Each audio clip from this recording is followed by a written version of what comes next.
Electric cooperative representatives saying they will lose their tax-exempt nonprofit status if they take federal grant money. Last week at a town hall meeting, some local co-op managers asked Senator Jon Tester about the tax law.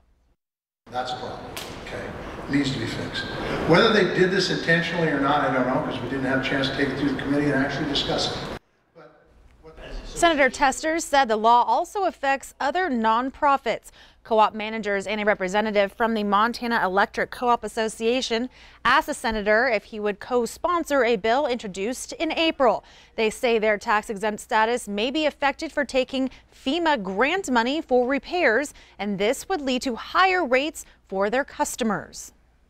They can't take the money right now. I mean, if it is significant enough that it becomes potentially 85% of their income for the year, they cannot accept the money, or if they do, their tax-exempt status is gone, and the only way that they could recover is to raise rates. Now, according to Brandon Whitman, the Senate bill and a similar bill in the House have bipartisan support. Senator Tester told the co-op managers he will have a position on the bill in about a month. Well, National 4-H Week started today, a chance to highlight the benefits of the club to 6 million young people around the country. 4-H Clover Fun Run and Walk is a 5K and is held on the Metro Park grounds. The Rough Riders 4-H Club's families went around the 1-mile course 3 times, and 4-H is full of traditions, including a week known as Club Week that dates back to 1926. Now, this fun run being one of their newer traditions and is on its 2nd year. It's for National 4-H Week, and it's just to promote 4-H and for people that don't do 4-H to come and enjoy 4-H. 4-H is just such a wonderful organization for any kids that can be involved. It's a family organization. It also really teaches them life skills, things like public speaking and greeting one another with a good handshake and all those things that are so important in interacting with all sorts of people, from little ones to those who are so much older.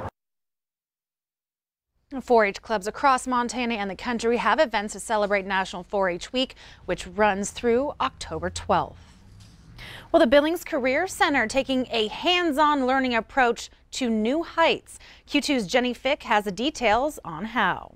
Students at the Billings Career Center can now take their education to the next level thanks to a new piece of medical equipment. St. Vincent Healthcare presented a $10,000 check on behalf of the Nellis Family Continuing Education Endowment to help buy a high-fidelity simulated mannequin for the biomedical education program. Mannequins really present just an ideal situation for them to learn and to be able to ask questions and to do that in a non-threatening environment. The mannequin, named Hal, is intended to encourage work-based learning through his physiological responses and hands-on lessons. Well, I think the most exciting thing about Hal is he does so many things that we're talking a human, that any human would do. And so the reaction, and watching students come in and see that he reacts just as if a human would react, this is about patient care as good as it gets. So Hal has the physiologic capabilities. We can take his blood pressure, we can check his pulse oximeter, he blinks, we can intubate, we can do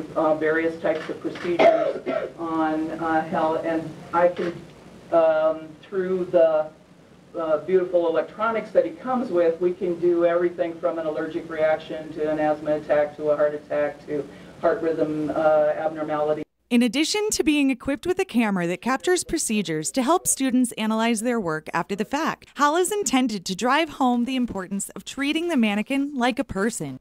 Gives the students an opportunity to think about how we talk about patients, how we talk to patients, how we consider the patient's confidentiality and privacy and anxieties and fears, as well as their health and wellness and their illness.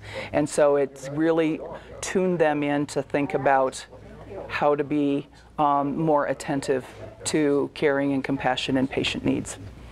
The Career Center credits the entire Billings Medical Corridor for their medical equipment and supplies for their own operating room, and now the high-fidelity mannequin. In Billings, Jenny Fick, MTN News. Thank you, Jenny. And Han also tells us that Hal has the ability to be programmed for even more physiological responses and illnesses, making the sky truly the limit for those students. Well, Montana State University's College of Agriculture is seeking donations of steers, feed, and financial support for their 2019-2020 academic year. Tonight at 10, the Montana Ag Network takes you behind the scenes of the growing program and explains how ranches that donate steers also benefit from the data collected by the students. We'll have that full story and details about how you can support the university tonight at 10 o'clock. Well, a Montana man on a national game show. What is a Missoula man? And he will be on Jeopardy Monday night. Take a look. This Hip Strip resident is going to be on Jeopardy. Who is Ben Hammond? That's me. That's right. We'll have a Missoula contestant on Jeopardy Monday night at 6 right here on KTVQ. It's not every day a Montanan gets on to Jeopardy. Good luck to Ben. Well, stay with us. More to come on the 5:30 news. After the break, we bring you some of this week's top health stories, including the newest figures released by federal health officials on vaping-related illnesses. Later in sports, the Cats survive a scare in California. We'll hear from last night's hero, who's becoming a key weapon. But first, let's check in with our friend Rob Griggs over in the Weather Center. Well, let's just cut to the chase, shall we? A winter storm watch hits Billings Tuesday night. Cold temps accumulating snow for Wednesday. On the bright side, tomorrow and Tuesday will be pretty nice. The complete Q2 Storm Tracker forecast in just a few minutes. You're watching MTN News with Zoe Zandora. Storm Tracker weather with Rob Griggs. And sports with Casey Conlon. This is the 5:30 news on Q2, Montana's news leader.